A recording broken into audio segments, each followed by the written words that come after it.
Hey guys, today we are going to be drawing a reindeer with hand antlers. Thought it would be festive and something that we could do together as families or with your friends. So the first thing you need is a white sheet of paper. It could be drawing paper, it could be copy paper, it could be the back of some mail, whatever you have. And to start, we're going to find the middle of our paper and go down just a little bit to put our reindeer's nose. So our nose is just going to be an oval, which, like I say in class, is like a squashy circle. And since it's Rudolph and he has a shiny nose, I like to put a little glint on there. And I just make a little line, kind of a diagonal. Come down. And then back up to make him. So now we have his nose. So the next part we're going to do is make another oval around that, and that'll be kind of like his snout or the bottom part of his face. And so that one is just another oval around there. And right now, actually when I'm looking at it, it looks just like an egg, a fried egg. Alright, next up we're going to do a big U shape, and that is going to be his head. So we're just going to start just a little bit on our oval. So big upside down U shape. So I'm saving a little bit of room up at the top there so that we will have room to put his antlers. So they're going to go right over here and right over here.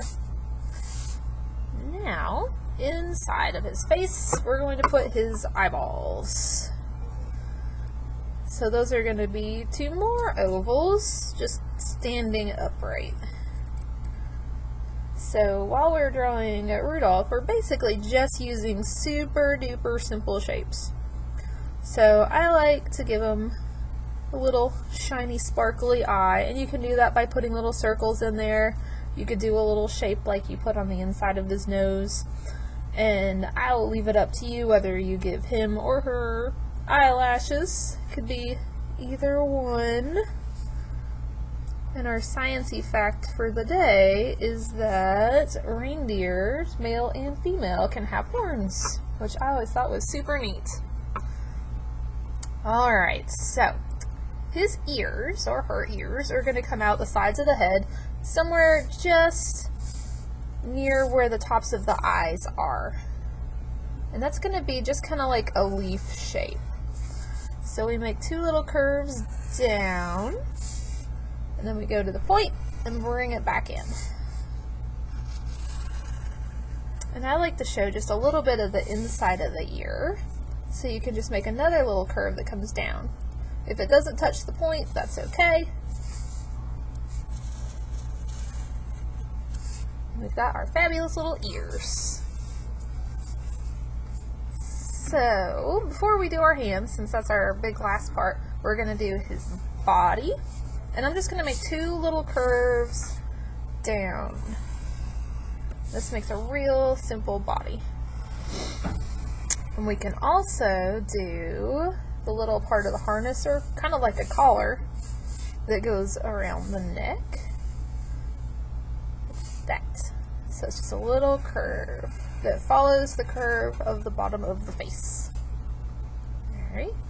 And on that, there's these cool little silver little studs on there. And those are just little circles that work their way around.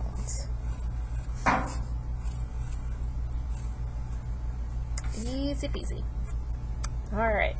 So we're going to do his arms, and his arms are going to have little hooves, and they seem like they might be hard, but hooves are actually super duper easy. So I'm just going to start up here and make two little lines that kind of run parallel to the body but come out a little bit as they come down. So it'll be up to you how far they come down, whether they look kind of stumpy or not. So I just close that off with a little curve on either side. Alright, and then the hoof part is black, so I'm going to put a little line to show where that ends. So So I'll end it there, and right there.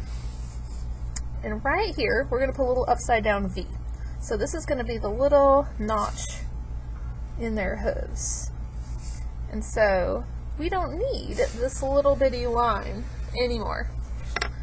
So I'm just going to take my eraser and just erase that little bit right there.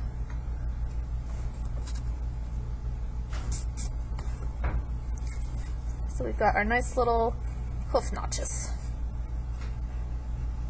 Alright, so the next part is the fun part, and you're going to need some small hands. So you can either, it is harder to draw your own hands with both hands. It's kind of tricky when you get to your left one and then you try to trace your right ones. And we also need smallish hands. Now, I don't have any hands handy, so I'm going to use these little tracings that I made of somebody's hands. So obviously this is going to go off my page and you won't be able to see the whole hand, so I'm just going to kind of pull them in a little bit. Maybe his antlers are like super long and they kind of come off the page a little bit. So on this one, the hands I'm using are a little bigger than my example. So let's see what happens.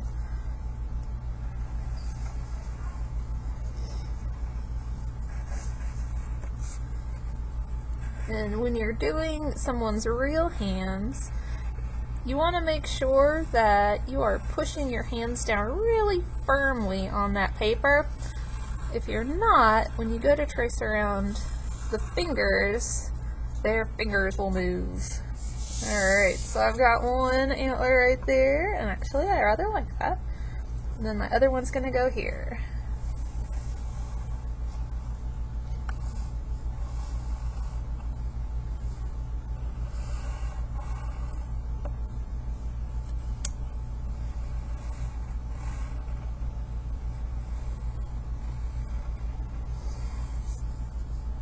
Ooh, moved a little bit. I think it's still okay. And there. So, this particular Rudolph is a little more moosey than my original, but that is totally okay. So to finish these up, I like to go ahead and trace over it with a Sharpie. If you don't have a Sharpie, a black pen would be great, or a black magic marker. You could even use like a black crayon. And then I like to go back over. You can add color. I used markers to color this part, and I used a little bit of blue watercolor paint on my background. You can go back in and add like snowflakes or whatever you want in the background of it. So have fun coloring it and have a Merry Christmas. Bye!